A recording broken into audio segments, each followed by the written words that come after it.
আমরা মাংস খাই না অনেক বছর ধরে বাজান। মাংস স্বাদ বইলে তুলে গেছি।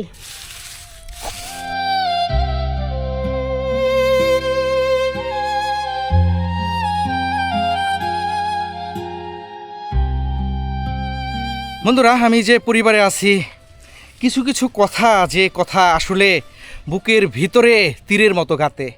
উনি কি বলছে সেটি শুনে আমার খুব খারাপ লাগছে। ওনার ঘরে আজকে চাউল নাই, রান্না নাই, মানে কি খাবে সেটি অনিশ্চিত। এখন বাজে প্রায় 3টা। ওনার স্বামীকে দেখলাম একটা বাড়ির থেকে 2টা রুটি চেয়ে চেয়ে খাইলো। পেটের ক্ষুধা তো কী করবে, খাইতে হবে। তাই দেখলাম অনেক কষ্ট করে খাইলো। আর এই যে বয়স্ক মানুষটি, এই যে মহিলাকে দেখতে পাচ্ছেন, উনি আজকে রান্না করে নাই, কি খাবে সেটিও ভালোভাবে বলতে পারতেছে না। কথা বলল বুকের ভেতর থেকে, যে কী পরিমাণ কষ্ট নিয়ে কথা বলল সেটি আমি অনুভব করতে পারলাম। আসলে এই যে পিয়াস এইটুক ওনাকে অন্য বাড়ির থেকে দিছে। আমি যখন এদিকটা যাচ্ছিলাম তখন ভাবছিলাম যে এরকম ছোট্ট একটি ঘরে কারা বসবাস করে, একটু তাদের কাছে যাই। আসছি, আমার খুবই খারাপ লাগছে। কাম করলে বউ, আপনার বউ যে আজকে না খেয়ে রয়েছে জানেন? খালো নাই, চাউল চাল নাই, বউ না খাই মুখে। এই যে আপনার বউ কান্না করতেছে, আপনার খারাপ লাগতেছে না?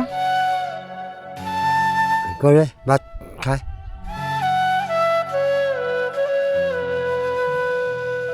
বন্ধুরা, আমি ফরিদপুরের কবিরপুর চরে আসছি। আমি যখন রাস্তাতে যাচ্ছিলাম তখন এই ঘরটি এবং এই বাড়িটি আমার চোখে পড়ে।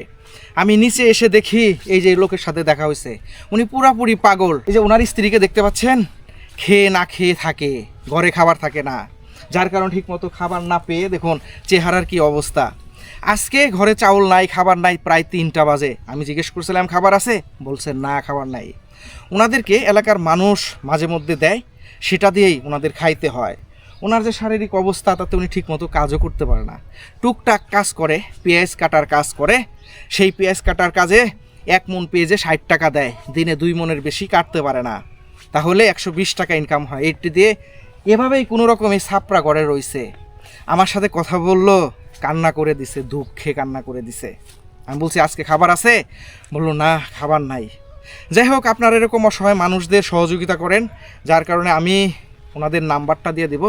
ওনাদের একটি মোবাইল আছে, পাশাপাশি আমি ওনাদেরকে সহযোগিতা করব। যেহেতু আজকে ঘরে খাবার নাই, সেহেতু আমি একটু সহযোগিতা করব যাতে আজকে ওনারা কিছু খেতে পারে।